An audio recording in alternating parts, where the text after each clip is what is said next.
of the Shy in here. Oh, yes. And so, welcome to Beyond the Frame, the complexity of Black masculinity on screen. We're here to have a powerful conversation about how the Shy continues to shift the narrative on what it means to be a Black man in America. And so I'm going to introduce the amazing cast that I have here with me today. First up, let's make some noise for Jacob Latimore, also known as Emmett. Next we have Shamon Brown Jr, or Papa. Followed by Michael B. Epps, or Jake. Next up is Cortez Smith, Nuck. As well as Ahmad Ferguson Bakari. And then last but certainly not least, we have Kadeem Hardison, Professor Hardison. Yes. First things first, how are your hearts today? How are you feeling? How are your hearts? Feeling good. All right. Did you hear us? Mic check. Check. 1, 2. What's up, man? Bring it up. Feeling good. Good. Wow. 7 seasons. Thank y'all to the fans for just continuously tapping in with us. It's incredible. It's been incredible. Amazing. Well, I am so excited to chat with y'all because today's conversation is... Heartbeat? Is that me? I didn't do it. It might be me. Okay. So again, I'm excited for today's conversation because I feel like it's not one that we talk about often.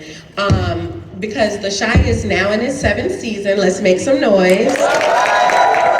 And you guys already have a season 8 renewal underway. Make some noise for that as well. And I got a few more things I got to get off about The Shy before we hop into our conversation, because The Shy is not only one of the most talked about dramas on TV, it is also on track to become Showtime's longest running Black drama and the 2nd longest running series overall. Let's make some noise for that. That speaks to the importance of telling our stories on screen. And so we're gonna hop right in. And my first question is, talk to me just a little bit, and we'll start with you, Jacob, about the importance of showcasing the vulnerability of Black men through your character, Emmett. Yeah, I think it's been dope to watch Emmett's fatherhood grow from season 1 to now, and I feel like every year I'm shedding a new layer, you know what I mean, and diving in deeper into just who Emmett is, and showing that vulnerability, showing that trying to be a better father, trying to be a better partner to Keisha. I think it's so dope that we see like Emmett and Keisha, this young couple trying to work things out on screen, right? I think it's like they so young, but they got all these children, and it's like the house, and it's like we see them working things out, you know, versus them just breaking up and then just, you know, saying like, let's call it an end, but they really working through each other's issues and communicating and pushing forgiveness, pushing grace, which is so refreshing to see. And I think, yeah, every season we just learning something new. I think the show has just been therapeutic for all of us in a way where we can look at our characters and then also maybe look at our lives personally and be like, oh man, I learned something today. You know what I mean? I took away something from today. So shout out to Lena and the writers for constantly putting us in that space to grow. Absolutely. And as a fan of the show, it's just beautiful to watch. I just, again, have to thank you all for sharing your artistry with us on the screen. Let's get another. Thank you. Starting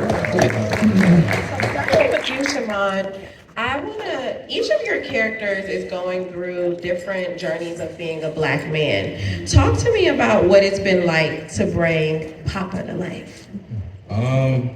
It's been cool. You know, I'm a kid from the south side of Chicago. You know, kid from the south side, playing a kid from the south side. I got to grow into this character. I got to see the ups and the downs of, you know, going through different struggles. Like, you know, Papa, he lost his father. So right now, like, especially this season, we really see him going through that and looking for guidance in places he may not need to be looking, but it's all that he knows. So it's been cool to just be able to have the opportunity again. Shout out Lena for even giving me the opportunity to play that out and for people to see it. Absolutely, absolutely. And for you, Michael, what about Jake?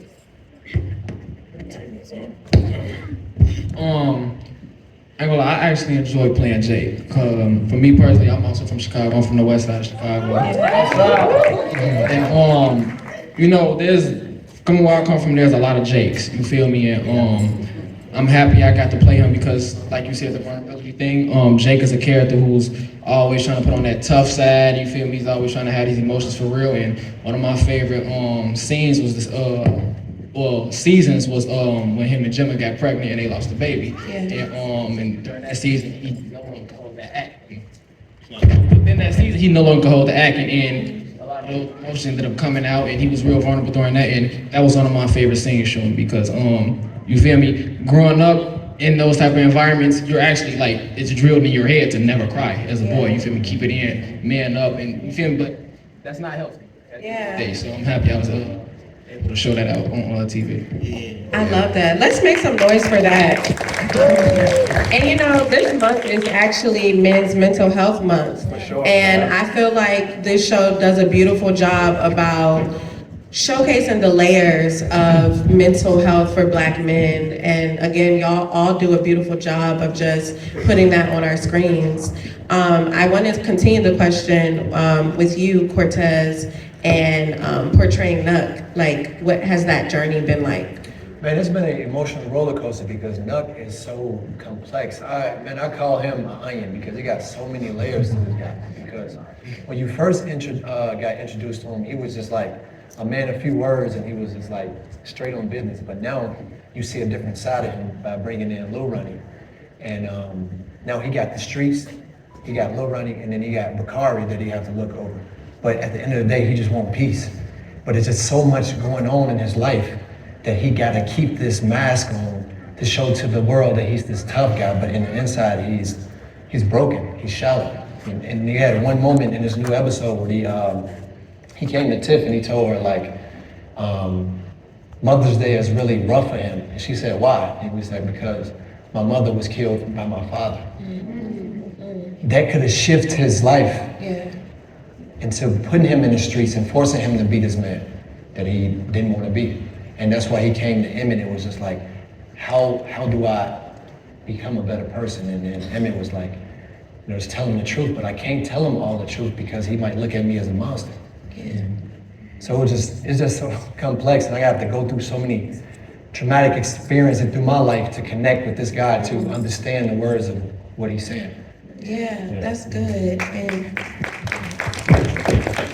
And for you, Ahmad, I feel like we're peeling back so many layers of Bakari in this season. What has that been like, and where do you pull from to share his story with fans? Man, we've been diving a lot with Bakari this season. I'm grateful to Lena, the whole writers room, and everybody involved. But it's been an honor. It's been a pleasure to grow with the cast and grow with these guys. They're like my brothers. I love them to death. But starting off, Bakari was just, I feel like a young kid who just needed guidance and needed love, and he had that sense of passion in him, but sometimes, he didn't go the right way about showing that passion.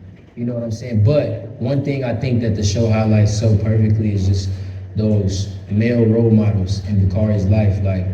Every season you see a new man come in his life and, try to give him knowledge in different ways, I think Shah was more so aggressive, he could relate to me because he lived that life just like Bakari has. And then you see Kadeem Hardison, Professor Gardner, come in my life, and he's way more softer. He's learning me, and he's worried about me. He cares about me, and I think Bakari senses that, and it pushes him to want to change and pushes him to want to find his voice. And I feel like as much as Bakari is finding his voice, Ahmad is as well. So it's been very therapeutic. Absolutely. And then Kadeem, Ahmad, you talked about role models, and so Kadeem, I just want to take a second and just give you your flowers because you walked for all of these men on this stage to run.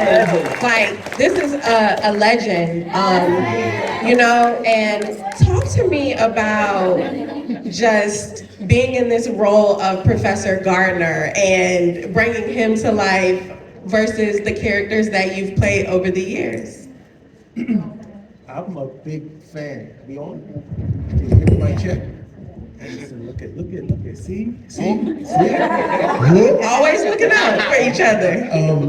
I'm a big fan of the show, and I have been since the beginning. So I really DM'd Lena and said, "Can I get down? Like, I love this show. I wanna be a part of it any way possible." And she said, "Let me think on it." 2 months later, Professor Gardner's gone.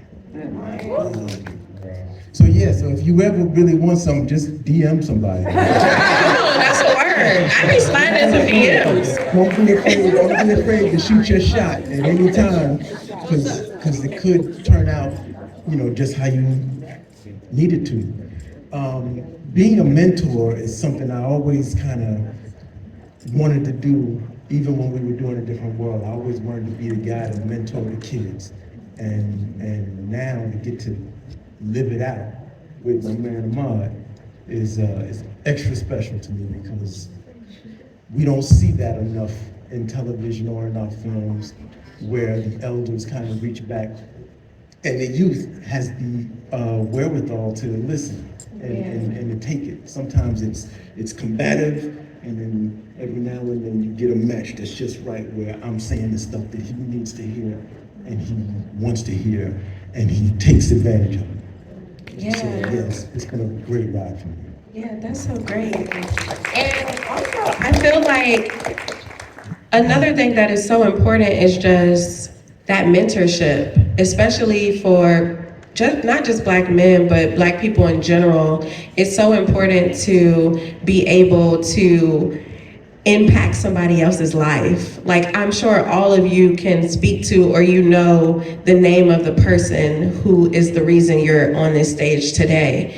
And so for you, Jacob, can you speak to any mentors in your life who saw that thing in you before you saw it and encouraged you to become Jacob Latimore? Yeah, I would say my grandfather. My grandfather, real man of God. Like I watched him love on my grandmother, just forever, and they still together. It's like the longest marriage I've ever seen in my own eyes. You know what I mean? I love that. And he's always on the phone, giving me scripture, giving me, just praying for me, and just telling me to, I always had that sense of discernment as I moved along in my career. I would say that's the first thing. But then as you grow and as you go into other rooms, you meet incredible people. You know what I mean? You meet incredible people. Like working with Will Smith was just incredible to watch him balance out, being just a human being, but also just being this massive star. Just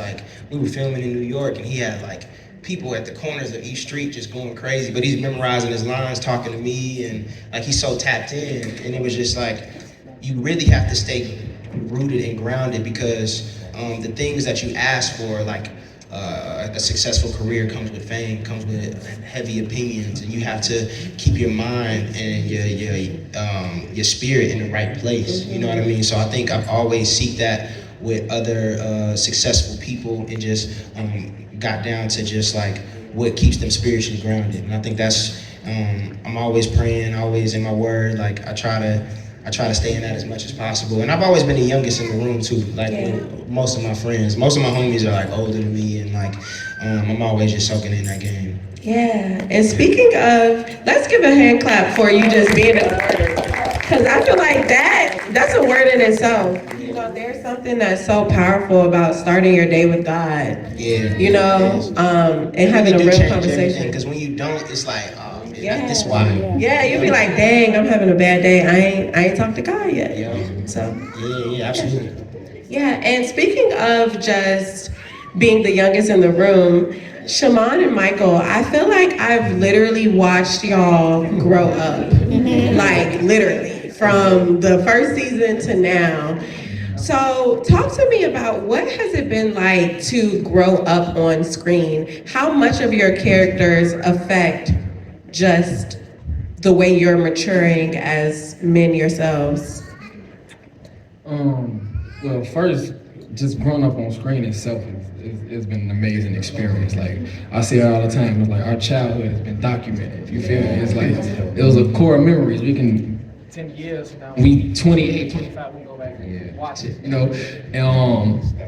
but I want to say the set overall helped me mature in a lot of different ways, and these people up here, you feel me? They helped me mature in ways. They gave me words of wisdom that still stuck with me to this day. And then just everybody around set, I love to say like the whole set is just family oriented. You feel me? So every day we just going in there, we growing with each other, we learning with each other. Everybody in there dropping dimes or jewels that you feel me resonate with you some way or will resonate with you later in the future. So you feel me? We just all grow and mature with each other. You know, that's been my experience. Yeah. How about for you, Shamon? I feel like it's been so crazy, like just sitting back because I became a teenager on the show. I'm in my 20s now, about to be 21.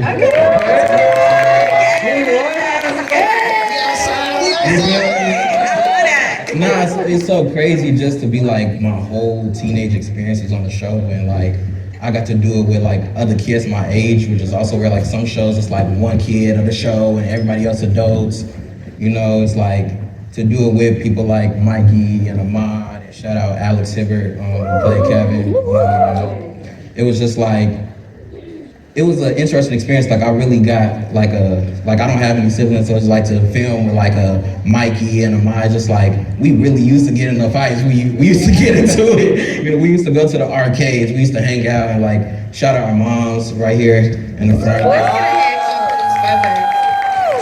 They've been a great part. They've been here every step of the way. That definitely helped us, you know, stay grounded for sure, because they don't play about us at all. They don't play about us at all. And but like I promise you, I learned something from everybody, young, you know, older, you know, cast, crew, whoever. Like everybody has been so open and welcoming. You know, a lot of times when people come on our sets, like they come from other sets and they say like, oh dang, like I didn't expect y'all to be so nice and to be so open, like, cause you know that's what happens in the industry. You know, sometimes it's sets where like people look at you and you just like a nobody, but like it don't matter how big your role is, how small your role is, they welcome you with open arms, whether you're a main character, whether you're a side character, whether you're there for a day, whether you're there for the rest of the, you know, the series. So I've been able to just carry that in my life and just grow like certain responsibilities, like growing up in the industry. Like I try to talk to Jacob all the time as much as I can, just from him growing up in the industry. And like we talk all the time as far as like putting me up on game. So, you know what I'm saying? Because we've all seen mistakes in the industry that people have made, and you know, I feel like we all hold each other accountable, so that we could be the best versions of ourselves that we could be. So Yeah, I'm certainly looking for that. And another cool thing about the Shy is just the brotherhood as well. Yeah. I think seeing brotherhood, and it's like, what's the word? The term for it is like black boy joy. No matter what's going on, what trials and tribulations they're facing, and just a lot of the reality of growing up on the south side of Chicago. Yeah. And so for you, Cortez, I want to know, how has being part of the Shy shaped your understanding of Chicago's south side and the lives that it represents? Well, I'm gonna start off saying I'm from the west side, so. Yeah. You know, but no, the south side definitely raised me, and it gave me like definitely an outside of the box experience, because living in it, you don't see certain things. You just living to survive. Unfortunately, that's how you was raised to be in Chicago. So working on the show, man, it comes off like art almost now, because you're just seeing the intricate pieces that builds up the city that we call Chicago. That's even with the food, the clothing, the personalities, you know what I mean, the music that we play. So that's how it changed my perspective. Yeah, and it's really art imitating life. Mm-hmm. And with art imitating life, for you, Ahmad, how has playing your character impacted you personally? It's really art imitating life for me, because growing up, I was a busy kid. I had a lot of gifts in me, but you know what I'm saying? At the same time, I didn't always know how to go about using them. You know what I'm saying? So I was that kid that was getting in trouble. And I was that kid constantly, people were like, hey man, stop, you know, putting these labels on me. But, you know, I come from a 2-parent household and the structure was strong and they didn't let anybody break my spirit. And I feel like that's something that Bakari also has as well. Like no matter what he does, no matter if it was trampling, Jim's baby, or you know, getting Ronnie, like he still had that people still extended him grace. You know what I'm saying? And they still accepted him and still said, man, there's something still inside of you. I still see, you know, greatness inside of you. You know, I feel like I always had people on the back end as well that always seen the good inside of me and just told me to keep going and told me like to just do my thing and just told me I believe in you. And I feel like every day that drives me, that pushes me, even with just seeing like what the fans' responses and, you know, just walking in the city or just hearing stories from like different age groups of just how it's impacting them and how the story is just touching them. Like it shows me to keep going. Yeah. Thank you for sharing. Kadeem, I want to talk some more about Professor Gardner. What is the biggest takeaway that you took from him as an actor, and how do you hope Black men watching him, like what's one thing that someone watching him takes away that'll make you go, I did exactly what I set out to do with this character? He has an unlimited well of patience. He allowed for this relationship to come into his life at a time where he was pretty closed off. He had a tragedy. He experienced tragedy, and normally you kind of shut down. And he was able to be open and allow this, thanks to you. And so, yeah, if I could have anybody take away anything from it, is to be open. To be open and be patient, especially when dealing with the youth. Because the older you get, the less time you got for the BS. Yeah, that's the word. But sometimes you gotta put up with a little bit just to you know, to make sure they're okay.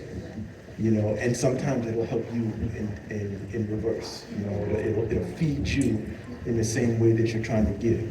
So I would hope anybody watching, any grown-ups watching, take that away and see a grandkid or a young nephew or somebody running around doing something crazy, and be patient with them and try to pull them in.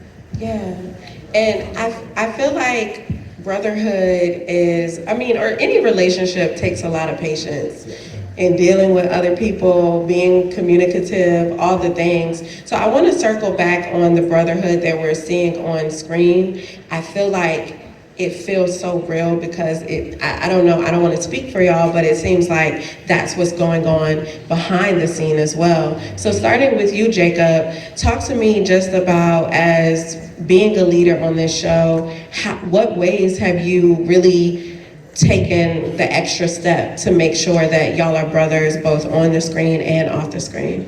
I think for me it was just always about moving by example.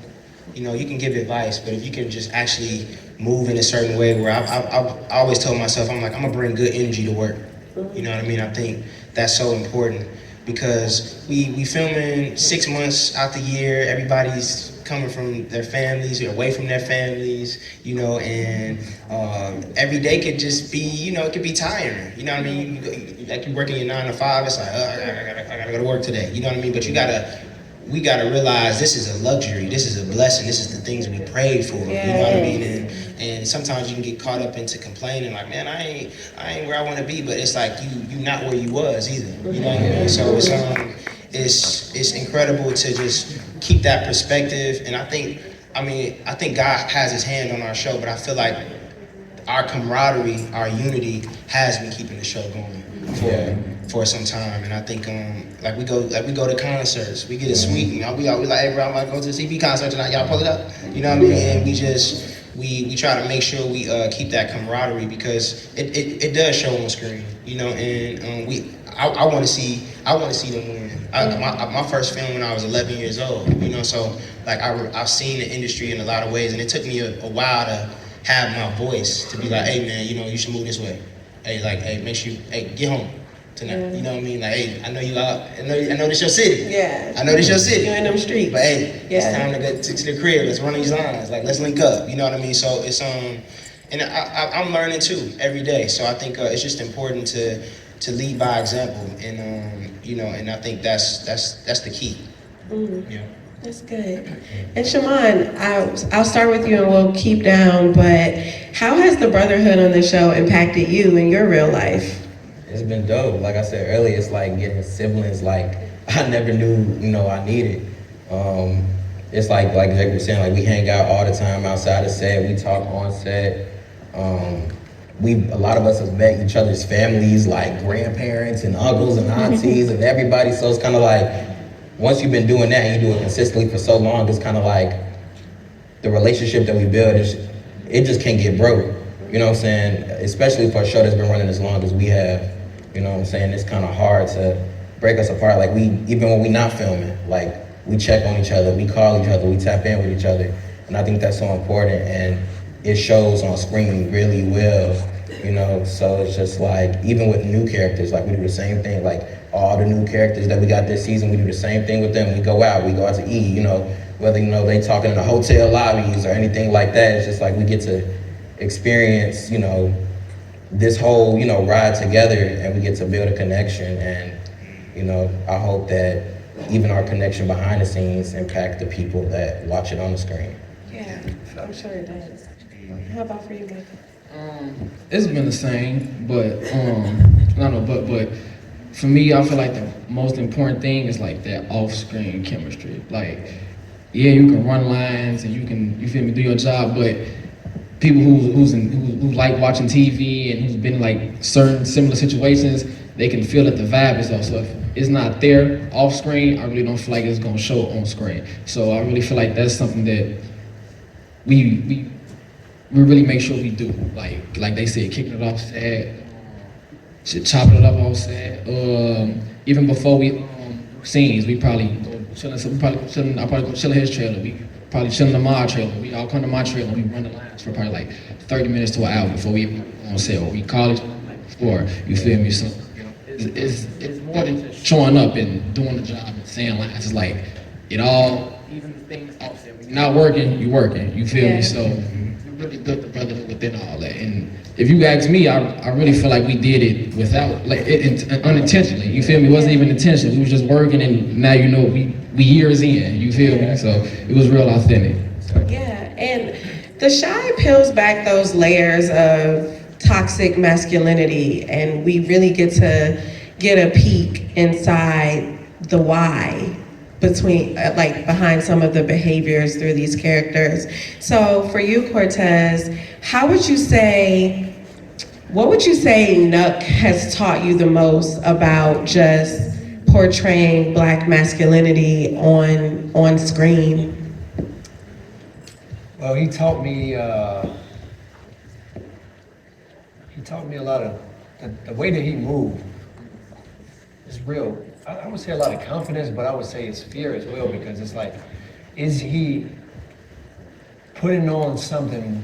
Because he's so unique. That's what I'm saying. So many different layers to this guy, but I get a lot of confidence because how he started. So he started from just a street punk, and then now you see him running an organization, and it had to take some confidence in it, and it had to take just observing and being strategic about how you move. You know what I mean? He used his steps like he played chess. He lost chess to do it, but in life that he continued to win, keep finding a way to get out of stuff. And I learned that it's like every obstacle that was put in his way, he found a solution to it. Yeah, that's good. And Pop doodle. Yeah. And the pasta and the couple. Yeah. Street sweep. He's had a journey. Yeah. He's had a journey. He's lived a life. That's what is confusing, because almost like he did that, but he showed compassion too, because he took out Pastor Jackson. He took him out, but then he showed remorse at the funeral. Yeah. Like he turned it back and he looked like, like man, like Fighting some real demons. right. He's seen the impact of the city. Like man, I just took somebody that was so important to the city. Like now I gotta live with that moment instead of just throwing it away. And it's important, I feel like, for people to see that on screen because it's a very real thing. People try to portray when like if someone's been in that situation, portraying them as a monster versus unpacking what led to that. Exactly. So I think that hats off to you for portraying that through your character. You know, in real life, a lot of people that have walked the life of Nuck, they drown it with drugs. You know what I mean? They drown it with drugs. And instead of coming to someone and tell them that they actually have a problem, they feel like it's weak. But then you go and put all of these different drugs in your body and it just clouds your mind even more. You're hurting yourself even more. You never really, you're never really healing and unpacking what you're going through. And I feel like that's very important in our Black community to start having things like on the shot, like a man's circle or a women's circle to come together and see what is actually going on in the everyday life of a Black individual. Yeah, that's good. Ahmad, for Bakari, what would you say the first scene that we've ever met Bakari in versus to where he is now? What would you have to say about just that evolution? Well, you first meet him beating up Pastor Jackson. Yeah. My dad just can't catch a break, y'all. Yeah. And he even extended me grace. Thanks for the counseling. But man, I remember that moment. I was a senior in high school. I was a fan of the show. I loved the show, and I also had an experience with auditioning for the show, and almost was on the show. So it was so full circle for me, and I was just ready to go. Like speaking on the industry and breaking the industry. My advice will always be, wait your turn. You know what I'm saying? Like, clap for your peoples when it's their moment. Clap for them, support them, be there. But also, like, observe and really, like, take notes and take heed. I always tell Mikey, Alex, like, they're younger than me. I'm 22 years old, but, like, they have so much wisdom. Yeah. You know what I'm saying? And I'm a good listener, and I don't care who you are. Like, old, young. If you saying something right, I'm gonna listen. So, just or am I? But no, just I remember that first moment being eager and just what I'm saying, being there. And then I remember going into season 5, and now they're adding more layers, and now I'm getting more to say. And now my character is finding his voice. He's saying his thoughts. He's being vulnerable. So as an actor, you know what I'm saying, just learning the craft, looking at people like Jacob, looking at people like Luke, seeing how they approach, their craft and like how prepared they are and what they do, you know what I'm saying? And just each year I feel like, you know what I'm saying, we always, everybody up here, we come back with a different swagger and a different approach, like, a different confidence, and we feed off of that. And just like Shamon talked about, just that accountability.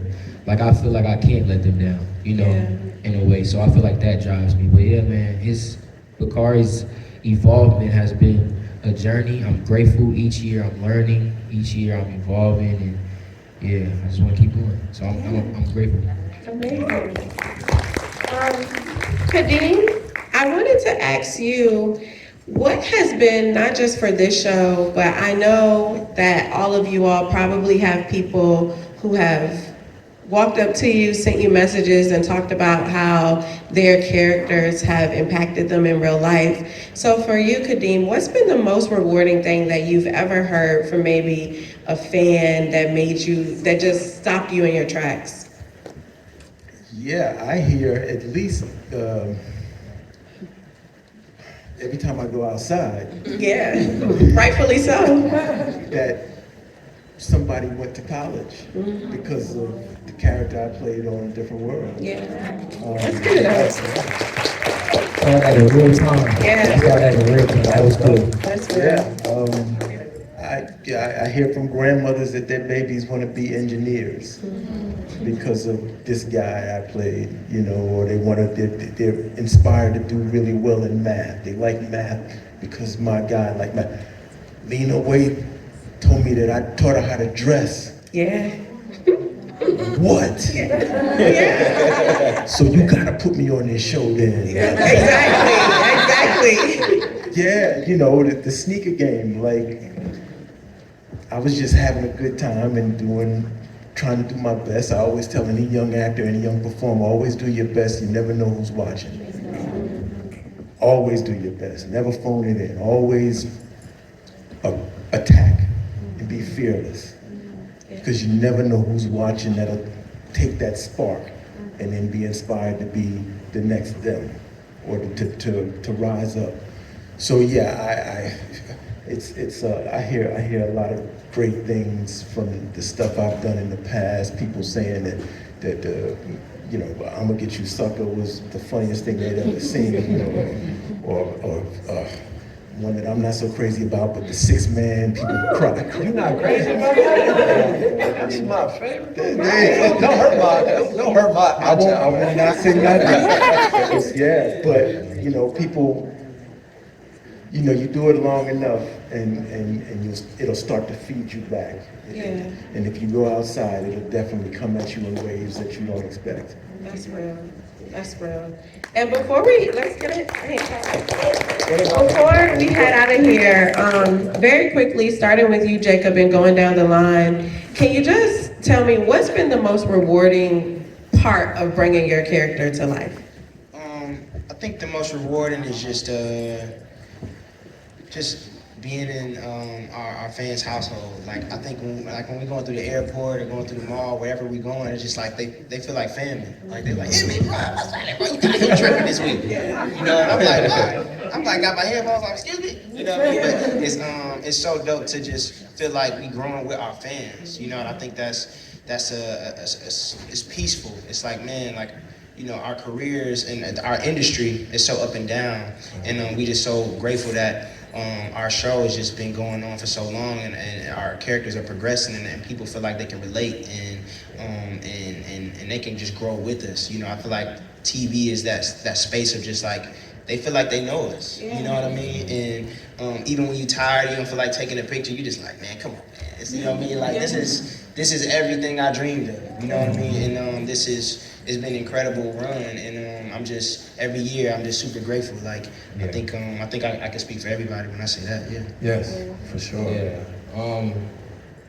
I feel like the most rewarding thing for me is being an inspiration to like other kids in Chicago, and even just other Black kids across the world. For real. Just because like I feel like a lot of times society always tells us like, oh, you gotta be in sports, or you gotta be in the streets, or you gotta do this, or you gotta do that. It's like, nah, like I want to be able to cry on screen. Exactly. I want to be able to like show off like different layers of a young Black man growing up, especially in a city like Chicago, and be able, just be able to walk up to a kid that looked like me, and he like, bro, like I got my confidence because you just did this little Big Papa scene, and you was fresh in your suit, and you had hand-me-downs, and like now I got hand-me-downs and certain things like that, and just the most rewarding thing I think is just the whole experience, like to be able to meet like so many icons that come on our show, to meet new faces and get different opportunities, because it's like what Kadeem was saying, it's like you got to show up and you got to do your best, because you never know who you gonna meet, who you gonna see, who you gonna impress. You know what I'm saying? Who gonna look at you and be like, not him. But if I would have had him like a few years ago, like he was this, and you just gotta stay on point. It's just warming overall, like just to see people's faces when they see us, like we got an opportunity to walk around a little bit. It's like people just light up every time they see us, whether they wanna crack a joke or something like that, or whatever. It's just like, it's so rewarding. And it's just a blessing to be able to tell these stories, like, in general. For sure. Well, let's give it up for this cast again. Thank you all so much for sharing, not only, again, your artistry with us on screen, but thank you for sharing your energy with me and with us on this panel today. So thank y'all. Thank y'all. Thank y'all for y'all time. Thank you. Thank you.